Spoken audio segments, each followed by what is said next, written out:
कि जिन लोगों को मैं बहुत बड़ा समझ रहा था, उसके नजदीक जाने के बाद, अनुभव लेने के बाद मुझे पता चला कि मैं उनको जितना बड़ा समझ रहा हूं उतने वो बड़े नहीं है। और जिन लोगों से मैं बहुत छोटा समझ रहा था दूर से, उनको जो गरीब थे, अशिक्षित थे, अनएजुकेटेड थे, पर उनके नजदीक जाने के बाद उनके कुछ गुणों को देखने का मुझे जब मौका मिला, तब मुझे लगा कि मैं इनको बहुत छोटा समझ रहा था, ये बहुत बड़े हैं।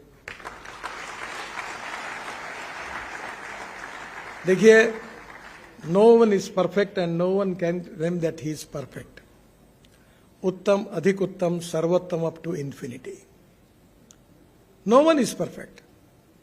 ऐसा व्यक्ति भगवान ने तैयार नहीं किया है। हमारे बीच में कोई भी पूर्णांक नहीं है, हम अपूर्णांक है। तो जीवन में हमने यह समझने की कोशिश करनी चाहिए कि आज जो है इससे और अच्छे कैसे बनेंगे। हमारे आगे और हमारे पीछे, हमारे ऊपर और हमारे नीचे जिन जिन लोगों से हम मिलते हैं, उनसे क्या हम ले सकते हैं। देखो, अहंकार और आत्मविश्वास, इन दो शब्दों में अंतर बहुत छोटा है। आत्मविश्वास होना चाहिए, पॉजिटिविटी होनी चाहिए, पर अहंकारी नहीं होनी चाहिए। Human relationship is the biggest strength of politics, business and everything. आपके संबंध कैसे लोगों के साथ, नम्रता, शालीनता, सहजता, सहृदयता। ऐसा कहते हैं कि जितना विद्वान है, जितना धनवान है, उतना नम्र होगा, तो वो उसकी विद्वत्ता और उसकी नम्रता के कारण उसका व्यक्तित्व और खुलता है। तो हम एक अच्छे ह्यूमन बीइंग बने, ये भी इंपॉर्टेंट है। और ह्यूमन बीइंग बनने के लिए हमारे लिए सबसे बड़ी इंपॉर्टेंट चीज अगर कोई है, तो मैं ये मानता हूं कि आपको पैसा तो कमाना ही पड़ेगा, क्योंकि उसके सिवा परिवार नहीं चल सकता। जो मैंने कहा कि no philosophy can be taught to empty stomach. पर उसके साथ साथ social consciousness, social awareness, social responsibility, social sensitiveness is equally important. और अगर ये हमारे बीच में नहीं होगा, एक साइड में हम बहुत विद्वान होंगे और बहुत धनवान होंगे, तो लोग आपके सामने नहीं बोलेंगे। और इसलिए मैंने कभी कभी, मुझे बहुत अच्छा जीवन में अनुभव आया कि मुंबई में काफी दिन रहा, तो बड़े बड़े फिल्म स्टार, अमिताभ बच्चन से लेकर अनेक तक, क्रिकेटियर्स, सुनील गावस्कर से लेकर सचिन तेंदुलकर, सब मेरे मित्र रहे।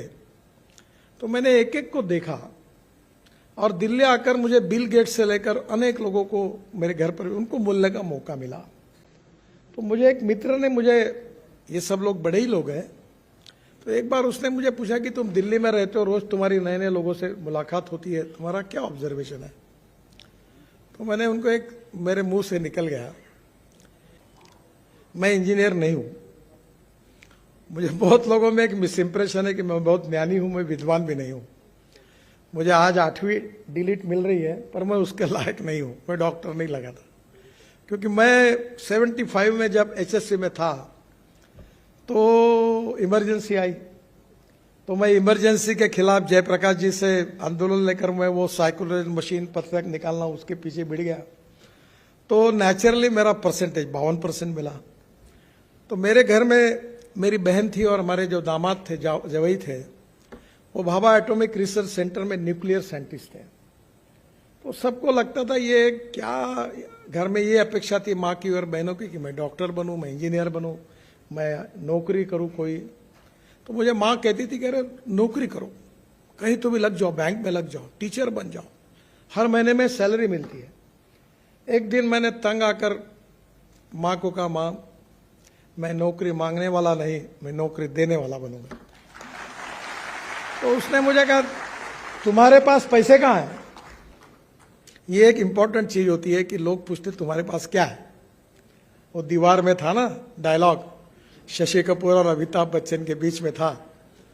तो शशि कपूर को अमिताभ बच्चन बोलता है कि मेरे पास बिल्डिंग है, गाड़ी है, कार है, ये है, वो है, तुम्हारे पास क्या है। तो शशि कपूर बड़े इससे इमोशनली कहता है, मेरे पास माँ है।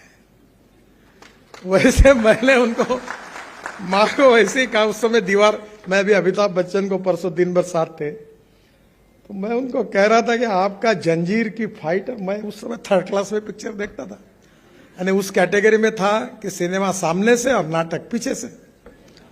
तो मैं बोला अमिताभ जी, वो जंजीर में प्राण के साथ आपकी फ्लाइट अभी भी भूला नहीं हूं, और थर्ड क्लास में बैठकर सीटियां बजा बजा कर एंजॉय करते थे, क्या मजा आती थी। दीवार और जंजीर की बात कर रहा था, हमारा दिन भर शूटिंग था। तो उन्होंने कहा नितिन जी, मेरी एक फिल्म अच्छी चल जाती है तो लोग 6 महीने याद रखते हैं, और गाने अच्छे होते हैं तो साल भर याद रखते हैं, पर हम मुंबई कर आपको जीवन भर याद रखेंगे, क्योंकि रोज घर से निकलते तो फ्लाईओवर के कारण, वर्ली बांद्रा के कारण, मुंबई पुणे एक्सप्रेस हमारे रोज समय बचता है, नहीं तो हमारी हालत खराब हो जाती थी। तो हम आपको जीवन भर याद रखते हैं। अब हमारी फिल्म में 1 साल ही याद रखते हैं। जब उन्होंने ये कहा तब मुझे लगा मैं तो भूल गया, वो पुरानी बात हो गई।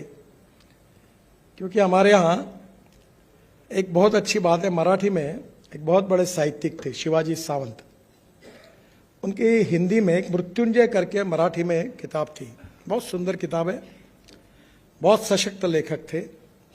और उसमें उन्होंने एक वाक्य लिखा था, वो महाभारत के इतिहास पर थी, महारथी कर्ण पर था किताब, हिंदी एडिशन है उसकी, बहुत सुंदर किताब है। उसमें उन्होंने एक बात लिखी थी कि विस्मृति ये भगवान ने व्यक्ति को दी हुई सबसे बड़ी देन है।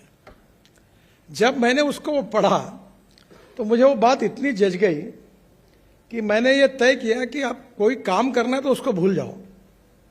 और मेरी माँ अक्सर कहती थी अगर किसी के लिए कुछ मदद करना है तो मदद जिस क्षण में करते हो उस समय भूल जाओ, बताओ मत किसी को। तो मैं तो भूल गया हूं, पर अपना जो कार्य होता है वो लोग याद रखते हैं। आप आर्टिफिशियली कितना भी करो, कितने पोस्टर लगाओ, बैनर लगाओ, कुछ नहीं होता।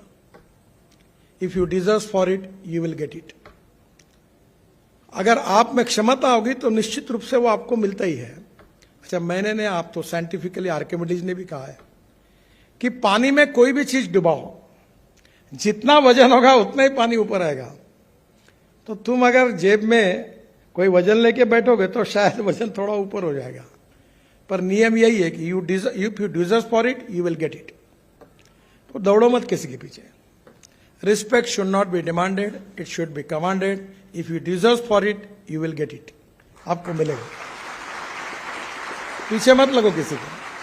मैंने अभी मर्सिडीज की एक कार लॉन्च की इलेक्ट्रिक की, तो जर्मनी से जो चेयरमैन आए थे मुझे बता रहे थे कि इसके बाद हम केवल इलेक्ट्रिक गाड़ियां बनाएंगे। अब एलएनजी का एक ट्रक मैंने चाकण में ब्लू एनर्जी का ये किया, जो एक समय 1600 किलोमीटर चलता है, डीजल की तुलना में 50 मीटर कॉस्ट बच जाती है। आज जब मैं इलेक्ट्रिक गाड़ी की बात करता था, इलेक्ट्रिक स्कूटर की, कार की, बस की, तो लोग मुझे सवाल पूछते थे कि रास्ते में बंद होगी तो क्या होगा। दुनिया भर के सवाल पूछते थे पत्रकार, अब कोई नहीं पूछता। अब इलेक्ट्रिक बसेस आ गई, 5 साल के अंदर इस देश में पूरी इलेक्ट्रिक बसेस बन जाएगी। इलेक्ट्रिक कार आएगी। अब मेरे पास 3 कार है, इलेक्ट्रिक कार है, 100% इथेनॉल पर चलने वाली वर्ल्ड की पहली टोयोटा की इनोवा है, जो यूरो 6 के इमिशन नॉर्म्स को पूरी करती है। अगर पेट्रोल की तुलना में अगर उसका हिसाब लगाएंगे तो गाड़ी बिजली भी तैयार करती है, तो 25 रुपए लीटर पेट्रोल का भाव आता है। बहुत सुंदर है। हाइड्रोजन की कार है। मैं इसलिए हाइड्रोजन की कार मैंने लाई, उसका नाम है मिराई। उसकी एक कहानी है। मैं जब ये टीवी इंटरव्यू में, आजकल मैं तो नहीं सुनता मेरे इंटरव्यू, मेरे पत्नी ने एक बार खाना खाते हुए मुझे कहा कि आप बोल रहे हो कि पानी से हाइड्रोजन निकलेगा और हाइड्रोजन से गाड़ी चलेगी, तुम्हारे ऊपर मेरा ही तो विश्वास नहीं बैठता, तो लोगों का क्या बैठने वाला है। तब मेरे ध्यान में आया कि मेरे बीच में, मेरे और लोगों के बीच में बहुत बड़ा अंतर है। तब मैंने विक्रम किर्लोस्कर, जो टोयोटा इंडिया के चेयरमैन थे, उनको फोन किया, विक्रम मुझे हाइड्रोजन की कार चाहिए। बोले, वो बताने लगा, बोला I don't know reasoning, I like people who can get the things done. क्या प्रॉब्लम है वो तुम्हारे? नहीं, वो ऐसा है। देखो एक बात याद रखो, I always telling to people, there are some people who convert problems into opportunities and there are some people who convert opportunities into the problems. मुझे मालूम नहीं, मुझे कार चाहिए। उसने मुझे कार लाके दी, उसका नाम है मिराई। मिराई यानी जापानी वर्ड है, उसका अर्थ होता है फ्यूचर।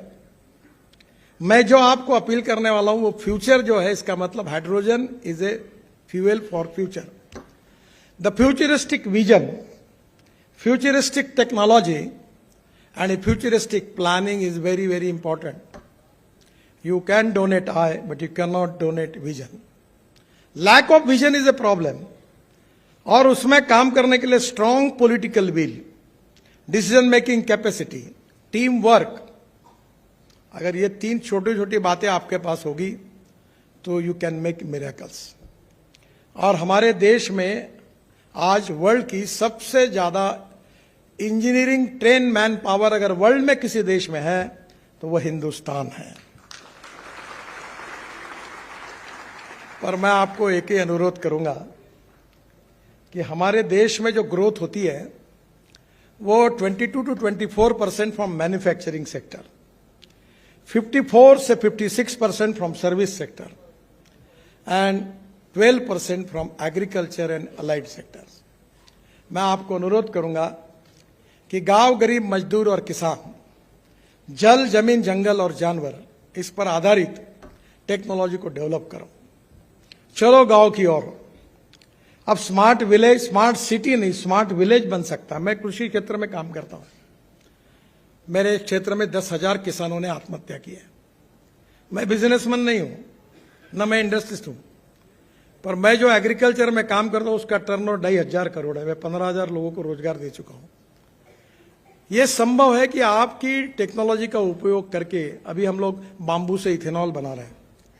अभी जो बात हुई पानीपत में, मैंने पीछे पढ़कर, हमने एक बड़ा इंडियन ऑयल ने उद्योग शुरू किया है कि जो परली जलाते हैं जिसके कारण दिल्ली में बहुत प्रदूषण होता है, परली से 1 lakh litre ethanol, 150 ton biobitumen और 76,000 ton per year bio aviation fuel, sustainable aviation fuel, हवाई ईंधन तैयार होता है. अब अभी आपको पता होगा कि डाहोस में ये बात चल रही है कि ये जो कार्बन न्यूट्रल की तरफ जाना है, इसमें अब आपको पेट्रोलियम एविएशन फ्यूल में 5% बायो एविएशन फ्यूल डालना पड़ेगा. और मेरे ऊपर विश्वास रखिए, हमारा किसान केवल अन्नदाता नहीं है, ऊर्जादाता है. केवल ऊर्जादाता नहीं है, बिटुमिन दाता है. केवल बिटुमिन दाता नहीं है, हवाई ईंधन दाता है. The diversification of agriculture towards energy and power sector, यह संभव है. मैं 2004 से इसके ऊपर लगातार कोशिश करता रहा हूं. पिछले 2 साल पहले 26 जनवरी में हमारे फाइटर जेट और हेलीकॉप्टर बायो एविएशन फ्यूल में चले. फिर हमने स्पाइस जेट का एक हवाई जहाज देहरादून से 50% बायो एविएशन फ्यूल डाल के दिल्ली लाया. तो जो स्पाइस जेट के मालिक थे, मेरे मित्र, वो कहते थे अगर हवाई जहाज बिगड़ गया तो क्या होगा. मैंने बोला तेरे बहुत काम किए, एक आधा हवाई जहाज बिगड़ गया तो हमारे नाम पे रख देना. कोई नहीं बिगड़ा.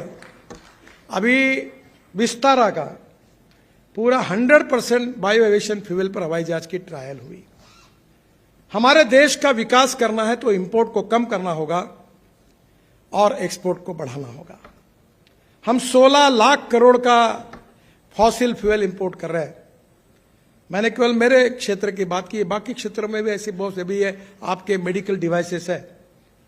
मैंने विशाखापट्टनम में एमएसएमई के मंत्री होता था तब एक मेडिकल डिवाइस पार्क शुरू किया.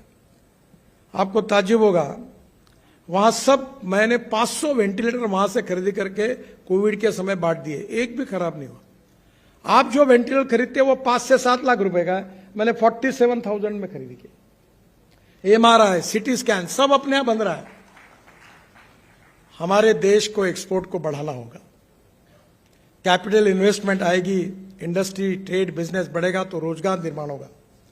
रोजगार निर्माण होगा तो गरीबी दूर होगी, और गरीबी दूर होगी तो समृद्ध संपन्न भारत निर्माण होगा. हमें सोशल इक्वालिटी, इकोनॉमिक इक्वालिटी के लिए काम करना है.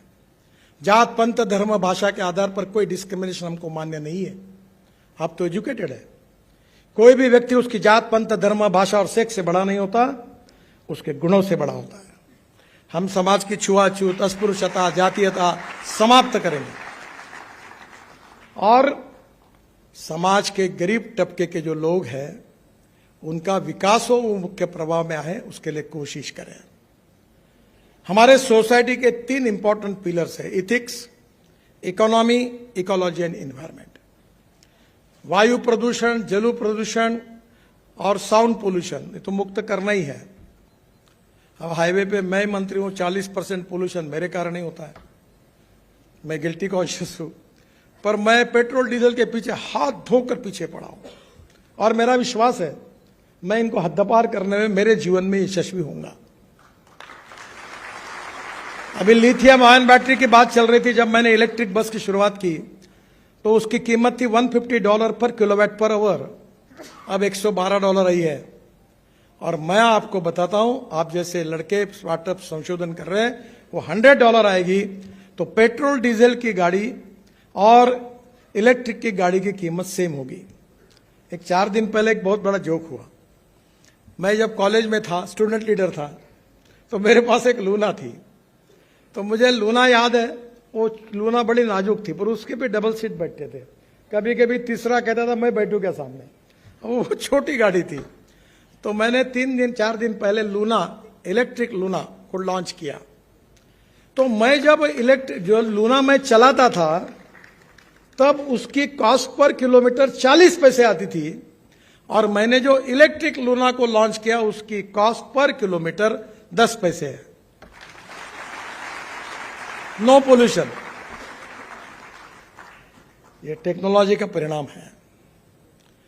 मैं आपको बताता हूं, टेक्नोलॉजी कहीं भी काम में आती है। मैं हमारे शहर में 7 साल पहले जो शौचालय का, टॉयलेट का पानी था, वो बेचने का मैंने काम हाथ में लिया, और आपको ताज्जुब होगा वो पानी हम 7 साल से बेच रहे हैं। हमारे म्यूनिसिपल कॉरपोरेशन को 300 करोड़ रुपए साल के मिल रहे हैं, 300 करोड़। अभी मैंने मथुरा में एक प्रोजेक्ट किया था हाइब्रिड एन्युटी में।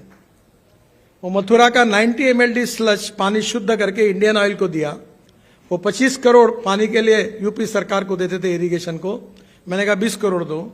ये त्रिवेणी इंजीनियरिंग करके कंपनी, उन्होंने टेंडर लिया और पूरा प्रोजेक्ट यशस्वी हुआ। केवल 40% हमने दिए, 60% उसने लाया। Solid waste management, liquid waste management, इसमें अगर रिसर्च होगा तो बहुत कुछ हो सकता है। अभी दिल्ली में हम UR2 बना रहे हैं, 25 लाख टन। गाजीपुर के कचरे की टेकड़ी कम हो गई 7 मीटर, वो कचरा हमने डाल दिया, अहमदाबाद डोलोरो रोड में डाल दिया। इसलिए नो वन इज वेस्ट। कचरे को सेग्रीगेट करके एल्यूमिनियम, कॉपर, मेटल निकलती, ग्लास निकलता है। ऑर्गेनिक वेस्ट से हाइड्रोजन तैयार हो सकता है। Everything is possible. इच्छा शक्ति चाहिए, पॉजिटिविटी चाहिए, काम करने की इच्छा चाहिए। और देश में हमारे young talented engineering man power, ये हमारी सबसे बड़ी ताकत है। इथिक्स एजुकेशन के रूप में तो आपने यहां सीखा ही है, पर इतिहास, संस्कृति और विरासत, मूल्याधिष्ठित जीवन पद्धति और परिवार पद्धति हमारी ताकत है। अगर आप बहुत अच्छे बड़े विद्वान बन गए और माँ बाप को आपके प्रति, आपको कोई प्रेम ही नहीं उनके प्रति, और परिवार में कोई एक ही, तो फायदा क्या है। मैं इकट्ठा परिवार में रहता हूँ, अकेला हूँ, मेरे बच्चे सब रहते हैं। मैं उनको एक बात समझाता था। हमारे मराठी में एक कवयित्री, उनने घर के बारे में व्याख्या की है, वो बहुत सुंदर है। उसका हिंदी ट्रांसलेशन कभी आ सकता है तो इनको दीजिए। घर असावे घरा सारखे, नकोच नुसत्या भिंती। यानी घर घर जैसा होना चाहिए, केवल दीवारें यानी घर नहीं होता। तिथे असावा प्रेम जिव्हाळा, नकोच नुसती नाती। घर में प्रेम, जिव्हाळा, एक दूसरे के प्रति आत्मसन्मान, विश्वास होना चाहिए। त्या अश्रूंना अर्थ असावा। या अश्रू, डोळ्यातून जो अश्रू निकलते हैं उसको भी कोई भावार्थ होना चाहिए, केवल पानी नहीं निकलना चाहिए। ये घर, परिवार पद्धति, जीवन पद्धति, इसका संबंध जीवन मूल्यों से है। और भारतीय संस्कृति और इतिहास और विरासत, ये पूरे दुनिया का आकर्षण का केंद्र है। मैं जब ब्रिटिश पार्लियामेंट में गया था, मुझे भाषण करने का मौका मिला, तो प्रधानमंत्री के पास जब मैं गया था तब वसुंधरा राजे भी मेरे साथ थी और स्मृति ईरानी भी थी, हमारा एक डेलीगेशन था। तो मुझे प्रधानमंत्री ने ये पूछा कि आपके देश की सबसे बड़ी समस्या क्या है। तो मैंने उनको कहा कि हमारे देश की सबसे बड़ी समस्या है गरीबी, भूखमरी, बेरोजगारी। तो हम उसको कोशिश कर रहे हैं। तो मैंने उनको पूछा आपके देश की समस्या क्या है। तो उन्होंने मुझे कहा कि हमारे देश की सबसे बड़ी समस्या है कि हमारे लड़के और लड़कियां पढ़ने के बाद शादी नहीं करते, वो लिविंग रिलेशनशिप में रहते हैं।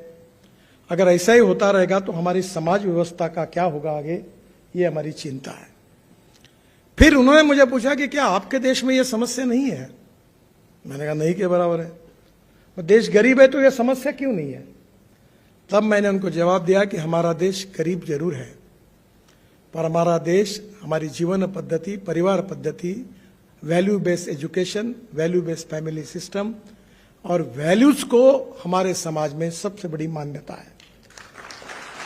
तो इतिहास, संस्कृति और विरासत, इससे मिले हुए जीवन मूल्य के संस्कार और साइंस, टेक्नोलॉजी और रिसर्च से मिला हुआ ज्ञान, दोनों को एक साथ लेकर आपको अच्छा व्यक्ति बनना है। आज आपने डिग्री हासिल की, ये जीवन की पहली परीक्षा है। जब इसके बाद जीवन में एक अच्छे नागरिक, अच्छे व्यक्ति के रूप में इन सब सद्गुणों के साथ समाज आपको मान्यता देगा, रिकॉग्नाइज करेगा, रिस्पेक्ट करेगा, तब सही अर्थ में जीवन की सही परीक्षा, सही डिग्री आपने हासिल की, ऐसा अर्थ निकलेगा। मुझे बहुत खुशी हुई यहाँ आने की। मैं आप सबके उज्जवल भविष्य की कामना करता हूँ। आप विद्वान भी बने, सुसंस्कृत भी बने, अच्छे व्यक्ति भी बने और समाज और देश के लिए उपयोगी बने। मुझे इस बात का अभिमान होता है कि वर्ल्ड में, अमेरिका में अगर 10 डॉक्टर है तो उसमें से 6 भारतीय हैं। यूके में अगर 10 अच्छे डॉक्टर है उसमें 6 से 7 भारतीय हैं। मैं बहुत बार जब विदेश में जाता हूं तो लोग कहते हैं we always prefer Indian doctor. जहां तक सॉफ्टवेयर की बात है, हमारे देश के इंजीनियर्स पूरे दुनिया में छाए हुए हैं। मुझे जापान के प्रधानमंत्री जी ने एक बार पूछा था कि मिस्टर गडकरी, आपके जो सॉफ्टवेयर इंजीनियर्स हैं, जो लड़के हैं, उनके दिमाग में मैथमेटिक्स के कोई जीन्स है क्या स्पेशल? वो इतने कॉम्पिटेंट कैसे हैं? तो चाहे इंजीनियरिंग की हो, चाहे मेडिकल की हो, हमारे युवा देश के लिए बहुत नाम हासिल कर रहे हैं और देश में बहुत अच्छा नाम कमा रहे हैं। एक बात बिल्कुल सही है जो विवेकानंद जी ने कही है कि no philosophy can be taught to empty stomach. और इसलिए पैसा तो कमाना ही चाहिए, ईमानदारी के मार्ग से पैसा कमाना चाहिए, वो गुनाह नहीं है। पर पैसा ये जीवन का साधन है, साध्य नहीं है। हमें काम करते समय नॉलेज जो होते, बहुत से लोग जो बड़ी बड़ी डिग्रियां लेते हैं उनको हम एजुकेटेड कहते हैं, सुशिक्षित कहते हैं। सुसंस्कृत और सुशिक्षित 2 शब्दों में फर्क है। मैं मजाक में, जब दिल्ली में मैं कभी आना नहीं चाहता था, अचानक दिल्ली आया तो पहली बार मुझे पता ही नहीं था कि दिल्ली में ठंड होती है। मैं हाफ शर्ट पे एक स्वेटर पहन के आया था, तब मुझे पता चला कि दिल्ली में बहुत ठंड होती है। तो मेरी पहली प्रेस कॉन्फ्रेंस थी, तो उस समय मेरा वजन काफ़ी ज़्यादा था। तो मुझे रविशंकर प्रसाद जी ने कहा कि हम सब कोट पहने हुए, आपके पास कोट नहीं है। तो एक सिक्योरिटी गार्ड मेरे जैसा ही मोटा आदमी था, उसका कोट पहनकर मैंने प्रेस कॉन्फ्रेंस ली थी। So I am very much new to all this area, क्योंकि मेरा 18 साल का राजनीतिक जीवन मुंबई और महाराष्ट्र में गया। योगायोग से मुझे मुंबई पुणे एक्सप्रेस हाईवे और वो समुद्र में वर्ली बांद्रा सीलिंग प्रोजेक्ट और 55 फ्लाईओवर्स इन मुंबई, वो बांधने का मौका मिला और उसके कारण इंफ्रास्ट्रक्चर का ठप्पा मेरे ऊपर लग गया। अटल जी ने मुझे बुलाकर मुझे आदेश दिया कि तुमने ये बहुत काम किया, अभी गांव जोड़ने के लिए योजना तैयार करो। और रिजर्व बैंक के डिप्टी गवर्नर, मेरे उस समय उम्र भी 36-38 साल की थी, तो बड़े बड़े अधिकारी थे मेरे साथ और 3 महीने में मैंने एक रिपोर्ट तैयार किया था और अटल जी को सौंपा था। और 15 दिन के बाद उस समय देश के राष्ट्रपति डॉक्टर अब्दुल कलाम साहब ने उस योजना को डिक्लेयर किया था, जिसका नाम था प्रधानमंत्री ग्राम सड़क योजना। और ये जो हिंदुस्तान के इतिहास की एक फ्लैगशिप स्कीम है, वो बनाने का मुझे सौभाग्य मिला। पर मैं आपको एक बात बताता हूं, मैं अभी 36 एक्सप्रेस हाईवे बना रहा हूं। 7 वर्ल्ड रिकॉर्ड मेरे डिपार्टमेंट में हुए हैं। और ये वर्ल्ड रिकॉर्ड जब होते हैं तो सब लोग मुझे क्रेडिट देते हैं, मेरा क्रेडिट नहीं है। मेरे साथ काम करने वाले असंख्य इंजीनियर्स, कॉन्ट्रैक्टर्स, अधिकारी रात दिन मेहनत करते हैं, उनका एक काम होता है। तो पहली बात मैं आपको सुझाऊंगा कि अच्छा होना, विद्वान होना, इससे लीडरशिप में वो पर्याप्त नहीं है। टीम वर्क भी डेवलप करना पड़ता है। मैं बहुत बार साइंस के विद्यार्थियों को बताता हूं, मेरे जीवन में मैंने एक छोटा सा इक्वेशन सीखा था कि ए नाम के व्यक्ति ने ए स्क्वायर काम किया और बी नाम के व्यक्ति ने बी स्क्वायर काम किया, तो total work is A square plus B square. But when A and B comes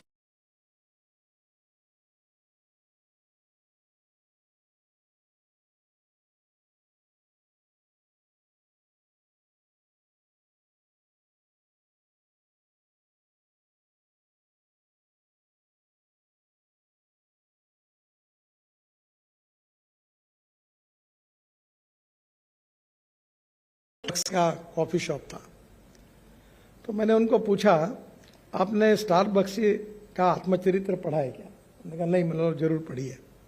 उसकी एक विशेषता है, उनके पिता जो थे वो ट्रक ड्राइवर थे और माताजी नर्स थी।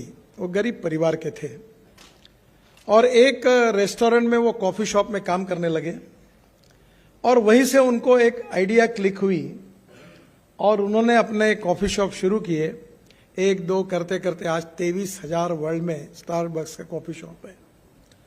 जब उनको पूछा गया कि what is the secret of your success, तो स्टारबक्स जी ने एक बहुत अच्छी बात कही। उन्होंने कहा कि जब आपको सक्सेस मिलता है तब उस सक्सेस की खुशी अगर केवल आपको व्यक्तिगत रूप से होती है, आपके साथ वाले लोगों को नहीं होती है, then that success is meaningless. पर जब आपको यश मिलता है तो आपसे ज्यादा खुशी आपके सबऑर्डिनेट, आपके मित्र, आपके परिवारजन, आपके साथ जनता, उनको उससे ज्यादा होती है। Then that is the true meaning of success. अब यह संभव कब हुआ?